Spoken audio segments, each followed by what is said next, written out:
With Derek Carr's injury status uncertain, the New Orleans Saints should ride with Spencer Rattler the remainder of the 2024 NFL season. We got all that and a little bit of lagniappe for you on today's episode of Locked On Saints.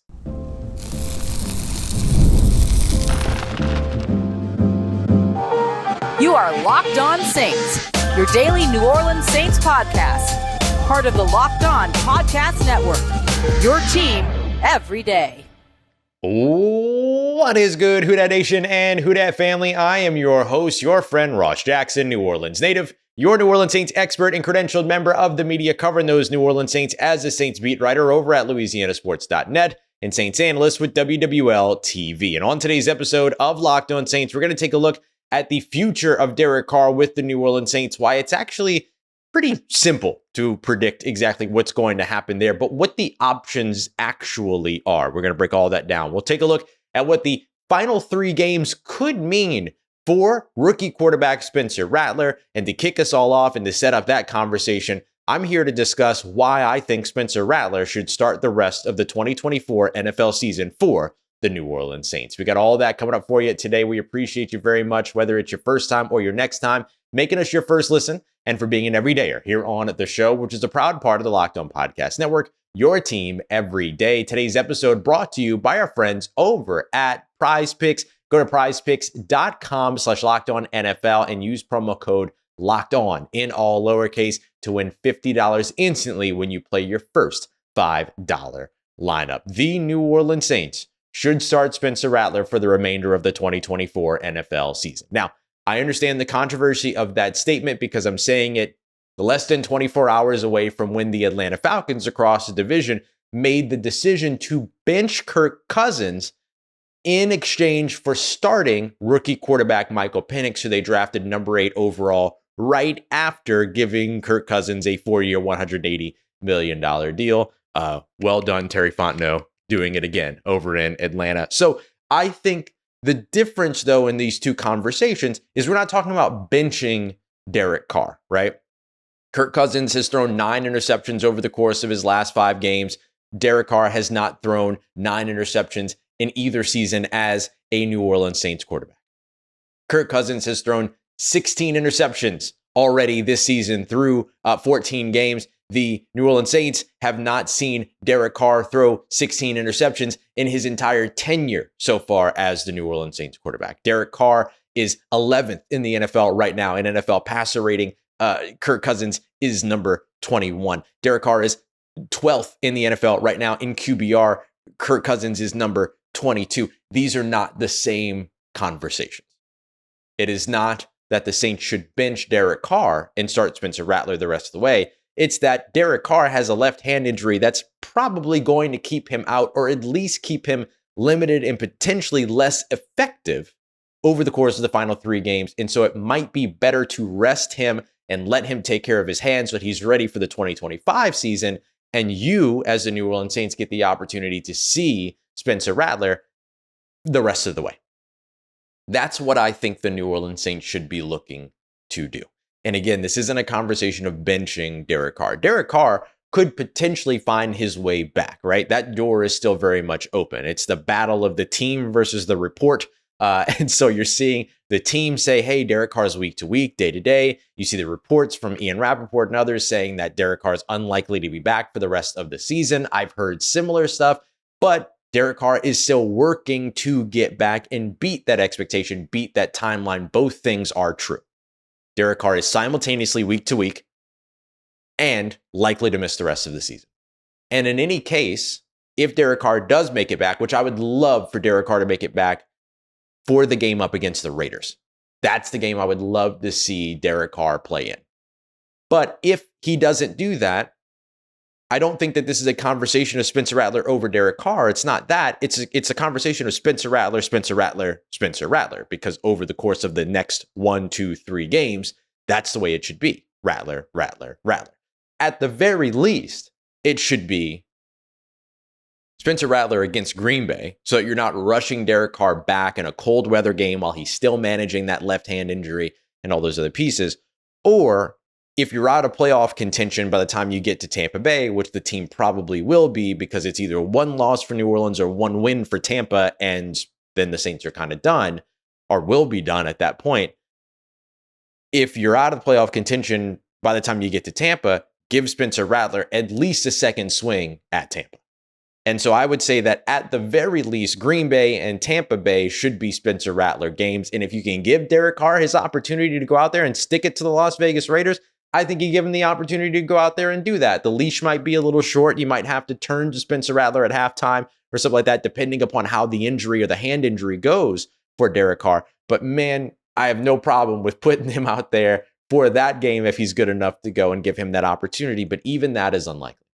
So what's the value of putting Spencer Rattler out there for the next 3 games? Ross, we've already seen him up against 3 different opponents. He had 3 different starts, all that other stuff. What's the difference now between what's the difference then? Well, I think that the value now is that you can argue that you were given a bit of an incomplete evaluation of Spencer Rattler playing behind a banged up offensive line, 2 games without the offensive weapons, all of those other pieces, and 3 games in which the Saints averaged 98.3 rushing yards per game, which is considerably lower than their 124.4 that they've averaged on the season. So less of a run game, no offensive line, several, or at least a banged up offensive line, right? You had both tackles, but you didn't have the interior of your offensive line. You didn't have the starting center, which is a major help for your rookie quarterback going out there and facing NFL defenses for the first time.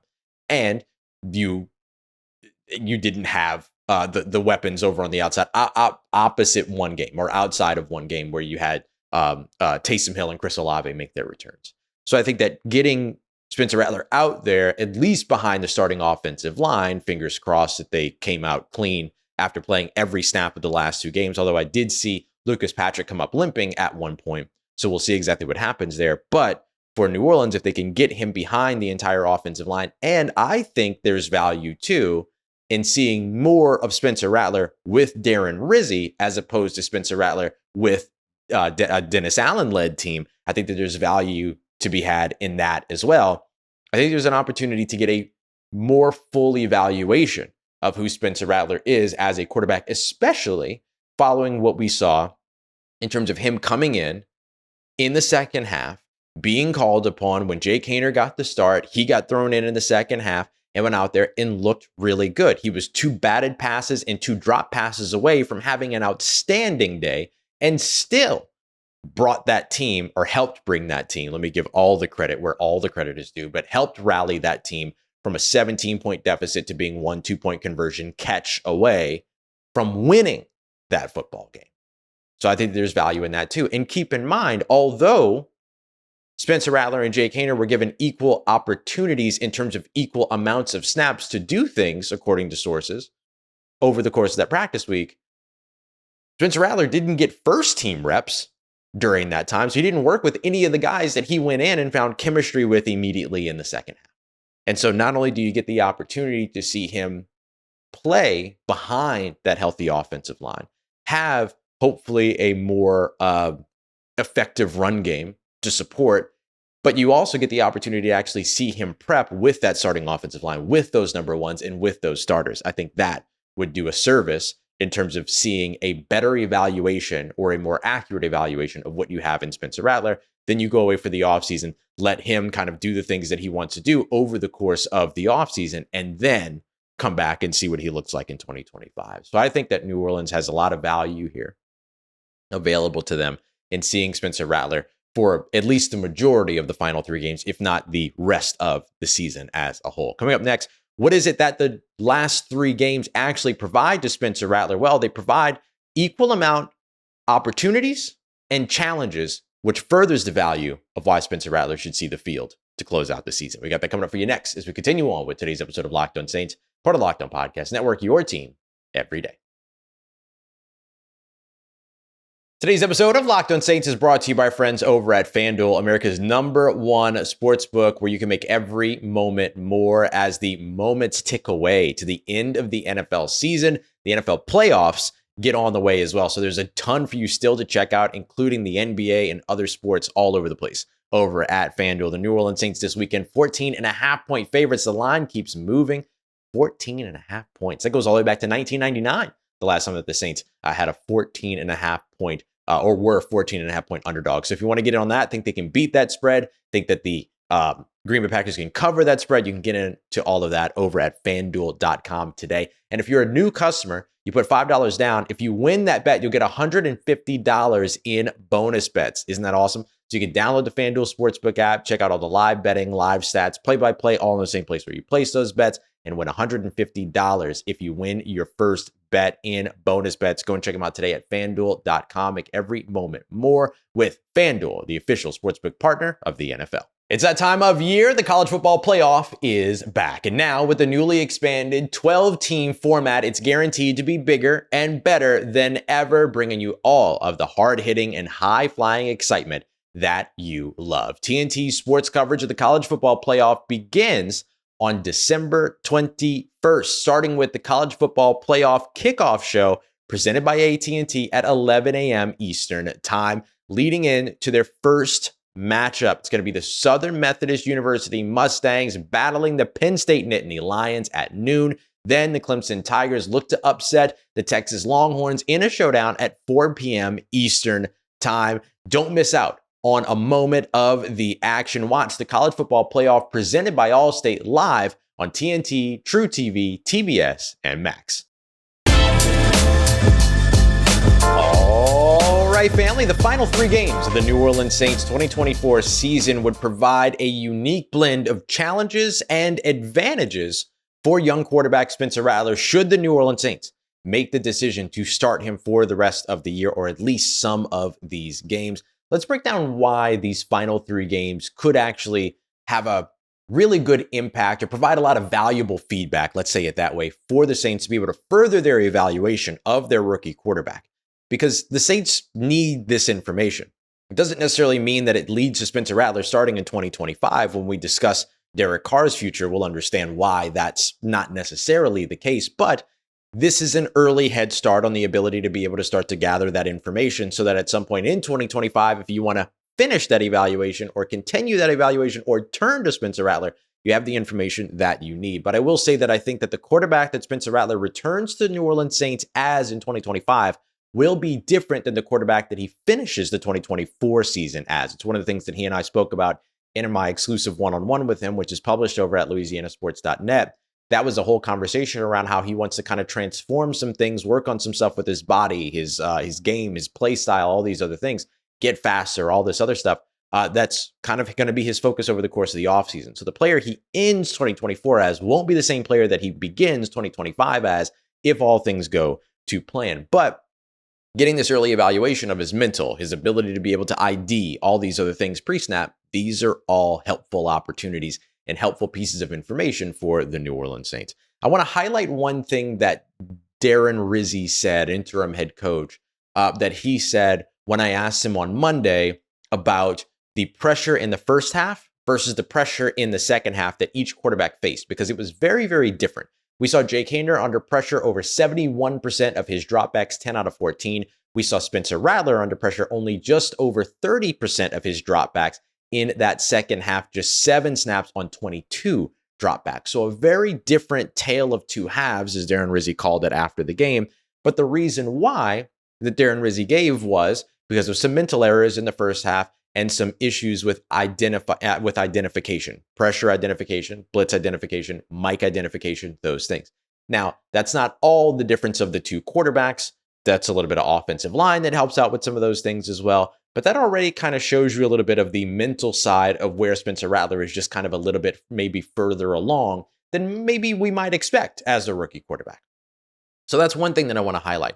The other thing that I want to highlight just comes down to these 3 games in particular. If we look at the first 3 games that the New Orleans Saints started Spencer Rattler, let's review that real quick. Tampa Bay Buccaneers are a top 15 pressure team in the NFL and blitz at the 5th highest rate in the league. Not a great time for your rookie quarterback to be starting with a backup center. Remember, it wasn't just a backup center. They were down to their 3rd or 4th option at center at that point. The Denver Broncos have generated the 2nd highest pressure rate in the league this season and applied pressure on Rattler on nearly half of his dropbacks. So a big difference between what he experienced versus Washington versus what he experienced against Denver. And remember, this is still at the time where you had backups on your interior offensive line in particular. Meanwhile, the Saints also face the number one scoring defense in the NFL with the Los Angeles Chargers. So those were the teams that Spencer Rattler was up against with a backup offensive line, with a lack of weapons, all these other things. I think lack of weapon is still something that will have an impact towards the end of this season. Although Marquez Valdes-Scantling and Spencer Rattler found an early connection. Marquez has been awesome since he showed up here in New Orleans. Maybe a guy that the Saints consider potentially trying to keep around over the course of the offseason. We'll see which way that goes. Guys like Kevin Austin Jr. and Dante Pettis have contributed, but let's be honest, there's no Chris Olave, there's no Rashid Shaheed, so there's not really the weapons there. There's no Taysom Hill, although Cedric Wilson's out here throwing dimes for touchdowns. But there's still like that lack of weaponry, and we need to wait and see what happens with Alvin Kamara and his adductor. He's got a groin adductor issue that may or may not be minor, so we'll see what happens. Thankfully, the team has the extra day here with the Monday night game, so we'll see if Alvin Kamara is able to get back out on the field. But now they have Kendre Miller, which they really only had for a small portion of that Los Angeles Chargers game, effectively, when Spencer Rattler was at the helm. So let's compare that to the next three opponents that Spencer Rattler will face. The Green Bay Packers are a very good football team. They're going to apply pressure on your offense because of what they can do with their offense. Also, cold weather, outside, outdoor, prime time, all those other things. So there's all those other factors in there that present, as we mentioned, the unique blend of challenge, but there's also a bit of an advantage here. The advantage is that the Green Bay Packers are a bottom 5 pressure team in the NFL.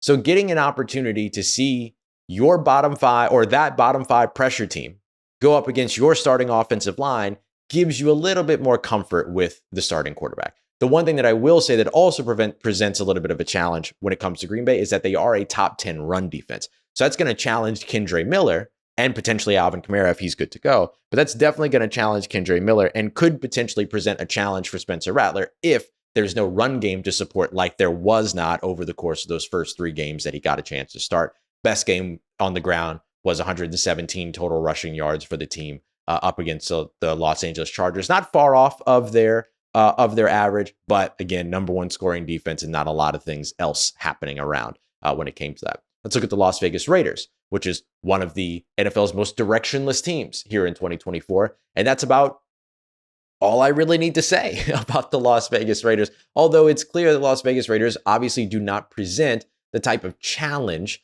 that you would look at as one that would be, how do I say this, unsurmountable or insurmountable rather for Spencer Rattler or for a rookie quarterback as a whole, regardless of who that quarterback is.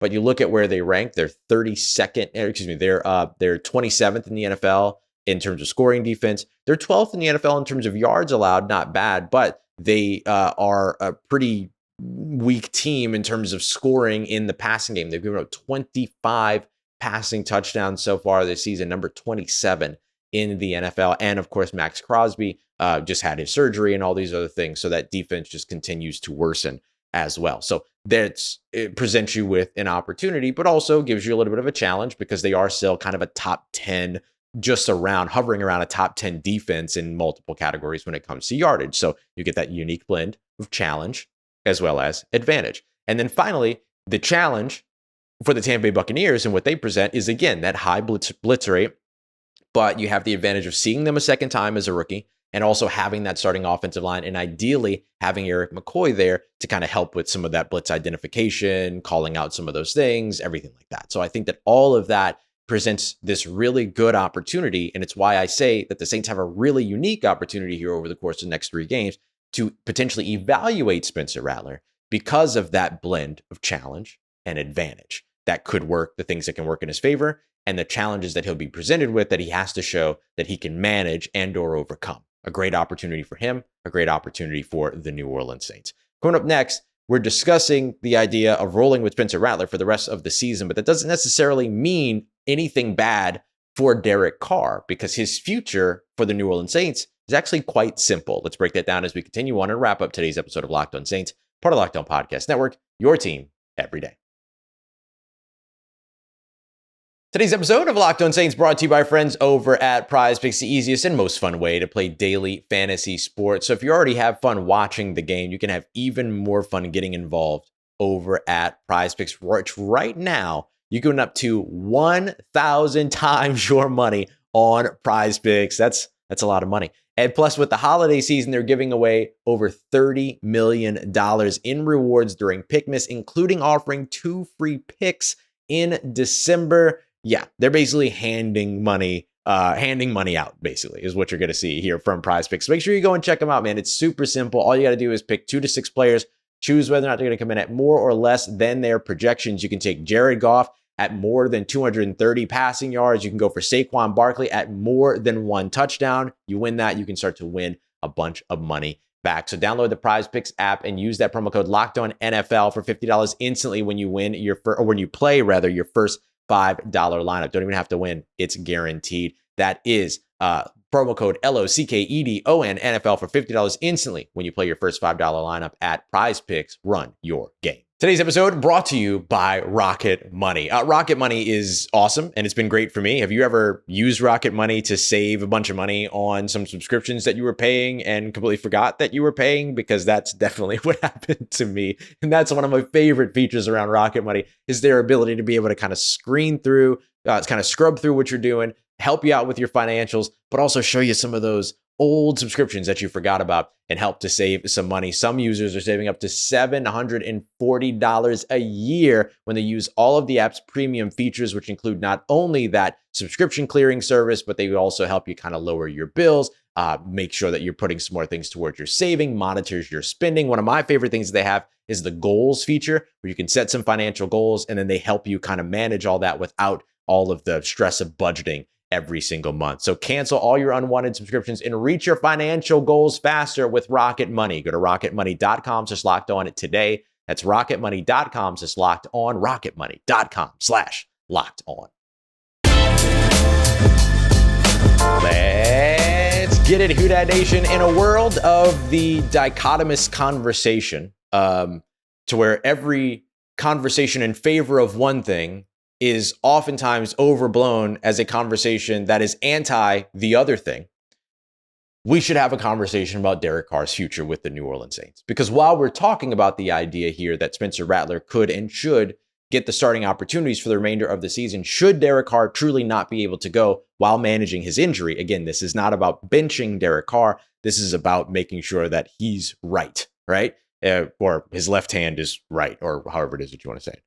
This is not about Spencer Rattler over Derek Carr. This is about Derek Carr is injured. Spencer Rattler should be the starter moving forward. That's the way that I look at this. But I think that it's worth also taking a look at what the future of Derek Carr is in New Orleans. As I've said here on the show many, many times, I think Derek Carr is back in New Orleans as the starter throughout 2025, or at least to start 2025. The Saints can get a little bit more flexible during the season, should they choose to. But let me kind of do a deep dive here in the financials and explain why.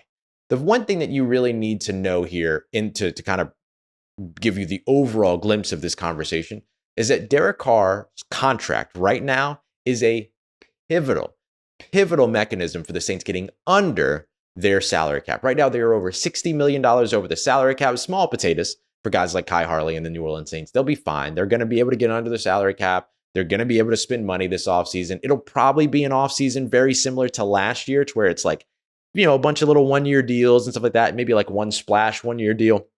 Maybe you see some extensions for guys like Paulson Adebo. They'll maybe try to extend Chase Young, keep him around. They'll maybe try to extend Marquez Valdez-Scantling, keep him around. But then it's going to be a lot of like free agency for the Saints is really going to be the players that they're getting back from injury. Chris Olave, Rashid Shaheed, potentially Paulson Adebo, if Taysom Hill comes back at some point during the 2025 season. Like, that's kind of what this offseason is going to look like for New Orleans. It's not going to be this big explosive offseason. However, the Saints have more draft picks than I think we've ever seen them have draft picks, and they could potentially make moves that gather them more draft picks should they choose to. And that could include the one of the things that they haven't done since 2007, which is that they could trade back. Right now, they're in line for a top 10 pick, but depending upon what players are available at that point, trading back could be an option. And of course, there are some other tradable assets on this team that they could potentially try to move as the offseason rolls along. So there are some ways for the Saints to go about that. But their way to get to that point in terms of being able to spend a little bit of that money over the course of the offseason is probably going to be restructuring Derek Carr. Like, let's just be real. He's got a $10 million that's already guaranteed. another $30 million that becomes guaranteed for injury if he's not able to pass a physical. So it is kind of important that the Saints continue to push and say, hey, we're going to get Derek Carr right and all these other things, because you don't want to automatically guarantee him that money. But that other $30 million of guarantees also sets in on the third day of the league year in March. So unless Derek Carr is willing to take a salary reduction, accept a trade because he does have a no trade clause, or whatever it might be, the Saints are probably restructuring his contract in order to be able to give themselves a more manageable salary cap situation. Should save them, I believe it's around $30 million that they'd end up saving with restructuring, depending on if they do a max restructure. Like, there's obviously all kinds of different versions of the mechanism of restructuring that they could use that would save them different amounts of money.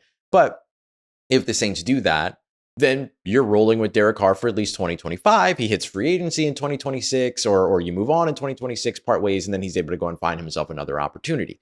Now, that's one option. The other option is that you designate him as a post-June 1 cut and then cut him, which, by the way, post-June 1 cut is really just a fancy way of saying I'm going to spend some money now, and I'm going to process a return now, but I'm going to get the money back later, right? It's kind of like the way that you restructure a contract in reverse, right?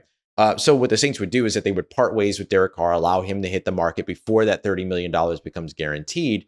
And then you would end up in a situation to where you'd have to carry that cap hit, though, all the way through free agency, all the way through the draft, and then get the relief June 2nd, which isn't very viable because the Saints don't have really any other mechanisms around Derek Carr that would save them over $60 million. They would need some surprise retirements. They would need a lot of other people to play along and all these other things. The other option is that you convince Derek Carr to take a salary cap reduction, which is very unlikely, because why? Why would he, right? Like, what does he owe the Saints? Like, the Saints agreed to pay him that money. The most you could say is, oh, you're helping the team. But if you're taking the salary cap reduction, then you're probably not on the team, right? You're taking the salary cap reduction so that the team can move on from you or potentially trade you should you decide to be traded. That is still also an option. Derek Carr could waive his no trade clause, be traded, and it would allow the Saints to be able to kind of, maneuver some of the money that way and things like that. But you'd have to find a trade partner. You'd have to find a place that Derek Carr would be willing and would want to go. And of course, you'd have to find somebody that'd be willing, a team that would be willing to take on the rest of that contract as well. So just a lot of moving parts there. So while it is possible, not overall realistic that the New Orleans Saints don't have Derek Carr on the roster next season. And this is one of the reasons why I think that a big change for the New Orleans Saints is needed, right? They need to get away from the nostalgia of their former coaching staff and their former success and all this stuff and start to look for success in new ways.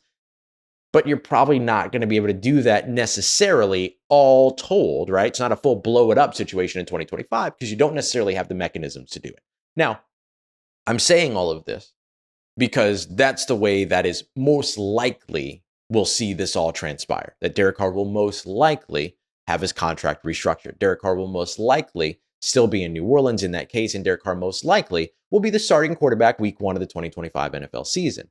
But that doesn't necessarily mean that the New Orleans Saints will be in a situation to where they can't turn to their rookie quarterback in Spencer Rattler at some point during 2025 if things look really, really good here over the course of the last 3 games. The other thing is, because you could walk up to Derek Carr and say, let's say that Spencer Rattler just absolutely balls out over the final 3 games and the Saints go, oh, have to start that guy week 1, right? Then you are making kind of that similar decision to what the Atlanta Falcons made, but you're not doing it during a season. You're doing it over the course of an offseason. You could then go to Derek Carr and say, listen, we have to roll with Spencer Rattler here. You're going to be a backup here. Would you like to be traded somewhere where you have the opportunity to be a starter again? You could make that move, but man, so much stuff has to be perfect in order for that to happen. So I'll pump the brakes on that expectation.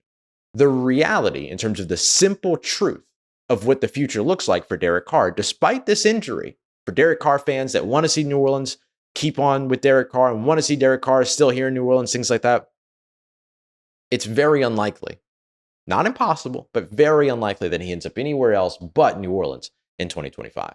The next issue becomes, is he a starter or does he end up being a backup to the second-year quarterback? And that will come down to these final 3 games if Spencer Rattler gets the opportunity that I believe the New Orleans Saints should give him over the course of the rest of this season. Coming up in tomorrow's episode, Crossover Thursday. We're going to take a look at the Green Bay Packers. I know we said we were going to do it today, but with the new news around Derek Carr, this felt like this was the appropriate time to have this conversation. So what I want to do is Thursday, we'll dive into everything with the Green Bay Packers matchup. We expect that we might have an announcement on who the starting quarterback will be against Green Bay on Thursday afternoon. So probably see a second episode on Thursday if we're being completely honest. So we got all that coming up for you here throughout the rest of the week and more on Locked On Saints. We appreciate you very much as always, making us your first listen. For your second listen, make sure you go and check out Locked On NFL. Get your double daily dose of all the biggest stories around the National Football League, including, of course, the big story with Michael Penix Jr. And of course, we thank you for making us a part of your day, part of your routine, saying yes to me and the show. As always, if you see me, please say hi. And if you need anything else around your New Orleans Saints in between these episodes, make sure you follow me on your favorite social media at Ross Jackson, NOLA. Hit me up. Let me know how the family's doing. Let me know how you living. Let me know how you're momming them. Trust you, that nation. I'll holla at you.